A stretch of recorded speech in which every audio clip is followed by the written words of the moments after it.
pernahkah Anda dilarang berkata jangan kepada anak Anda? Atau pernahkah Anda mendapatkan nasihat untuk tidak takut kepada siapapun kecuali rasa takut itu sendiri? Sekilas, ucapan-ucapan itu terasa syarat hikmah dan bijaksana. Namun, jika dicermati lebih dalam, ungkapan-ungkapan itu bertentangan dengan ajaran Islam, bahkan menjurus kepada kemusyrikan. Saat ini, ungkapan-ungkapan itu marak ditemukan dalam program-program pelatihan motivasi, baik motivasi pengembangan diri, motivasi pengasuhan anak, motivasi marketing, dan berbagai pelatihan lainnya. Ungkapan itu berpusat pada satu ide, bahwa setiap manusia punya potensi energi spiritual yang tidak terbatas. Segala ungkapan dan perasaan energi yang dinilai membatasi diri seseorang harus dihilangkan.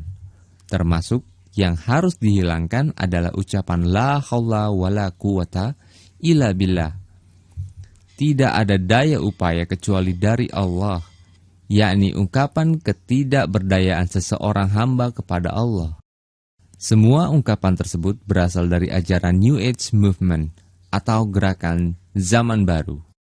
New Age Movement adalah gerakan perlawanan agama-agama pagan terhadap agama-agama langit. Yang dimaksud agama-agama langit di sini adalah Islam, Yahudi, dan Nasrani. New Age bergerak di 3 cabang: pemikiran, spiritualisme, dan pelatihan-pelatihan. New Age dalam bentuk pemikiran tidak berkembang di Indonesia, dikarenakan bertentangan langsung dengan ajaran-ajaran Islam. Tetapi, New Age dalam bentuk spiritualisme dan pelatihan-pelatihan berkembang pesat di negeri ini. Spiritualisme dalam New Age adalah spiritualisme tanpa Tuhan. Bentuknya berupa campuran praktik-praktik agama menggunakan argumen-argumen yang seolah-olah ilmiah. Jika Anda pernah mendengar buku semisal Law of Attraction atau buku berikutnya dari Rhonda Byrne, itu sebenarnya bukanlah buku ilmiah, tetapi buku yang sifatnya akidah. Sebagai buku akidah, maka ketika kita meyakini salah satu saja, itu sesungguhnya merupakan fitnah syubhat. Fitnah syubhat yang sangat-sangat fatal akibatnya bagi iman kita. Salah satu penyimpangan dalam ajaran New Age adalah ajaran berdoa dengan suara dikeras-keraskan, memohon dengan detail, dan menggunakan visualisasi. Dalam hal doa, kita mendapati hal yang bertentangan. Jika dalam agama ini kita diserukan untuk berdoa dengan nidaan khafiyah, menyeru dengan suara yang lemah lembut, dengan tadzarru, merendahkan diri di hadapan Allah Subhanahu wa taala, kemudian meminta yang pokok-pokok,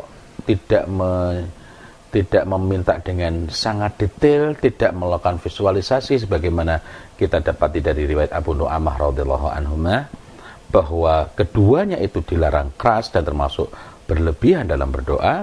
Tetapi hari ini kita menyaksikan banyak dari saudara kita yang justru ketika berdoa itu dikeras-keraskan suaranya, kemudian didetil-detilkan, dirinci-rinci, bahkan visualisasi bila perlu pakai gambar.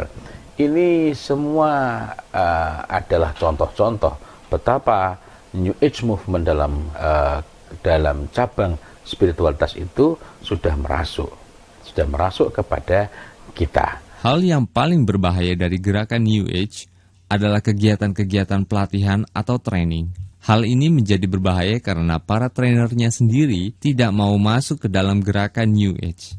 Tetapi, tanpa sadar, mereka meyakini dan menjalankan akidah New Age secara perlahan. Ibarat pergeseran itu kalau cabang yang ketiga itu seperti ini. Nah, ini akan bergeser terus, sehingga orang nggak merasa bahwa dia sudah berbelok demikian jauh, padahal sesungguhnya dia sudah melenceng sedemikian jauh. Nah, kalau sudah sampai sedemikian jauh, inilah hal-hal yang mengejutkan, hal-hal yang mengagetkan bisa terjadi. Contohnya yang sangat sulit kita bayangkan sebelumnya adalah fitnah yang menimpa Salah Ar-Rasyid. Salah Ar-Rasyid ini Kuwait dia hafal Quran, ilmu dinnya cukup bagus. Artinya cukup bagus itu dia bisa menjadi imam di sana, itu bukan persoalan yang mudah. Kalau kita mendengar murotalnya itu kita bisa kaget, itu Masya Allah. ووجوه يومئذ عليها غبرة ترهقها قترة أولئك هم الكفرة الفجرة. Tetapi itu dulu. Nah, dia kemudian taghayyur, mengalami perubahan iman dengan pintu awalnya adalah NLP. كن ما تشاء حكم القضاء أن الذي تنويه كان. Dr. Shalih Ar-Rasyid itu sangat yakin ada energi positif, ada energi negatif. Sedemikian kuatnya keyakinan itu sehingga menjadikan dia meragukan agama ini, sehingga dia menolak sebagian dari agama ini. Sehingga jika kita memperhatikan ucapan-ucapannya melalui berbagai media termasuk Twitter, kita dapati betapa dia sangat mengecam orang berdoa. Contohnya ketika orang mengatakan mengatakan misalnya la ilaha illa anta subhanaka inni kuntu minadz zalimin, atau doa-doa yang serupa dengan itu, atau mengucapkan la haula wala quwata illa billah, itu dianggap sebagai energi negatif.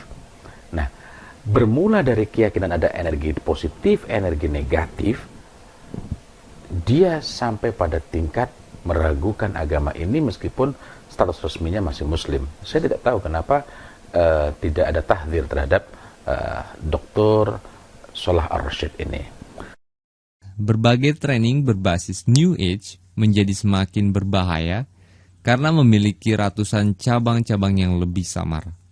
Apalagi, training-training tersebut dijelaskan dengan istilah-istilah ilmiah. Karena berbungkus tadi saintifikasi, pseudoscience, kemudian mixing theory. Mixing theory itu ada teori ini campur teori ini, campur teori ini, seakan-akan itu kombinasi. Atau displacement theory. Displacement theory itu penjelasan tentang otak kiri, otak kanan itu ada dalam kedokteran. Tetapi otak kiri, otak kanan dalam kedokteran itu berhubungan dengan fungsi kendali tubuh, bukan berkenaan dengan berpikir runtut, sistematis, yang sisi lain adalah intuitif dan lain-lain.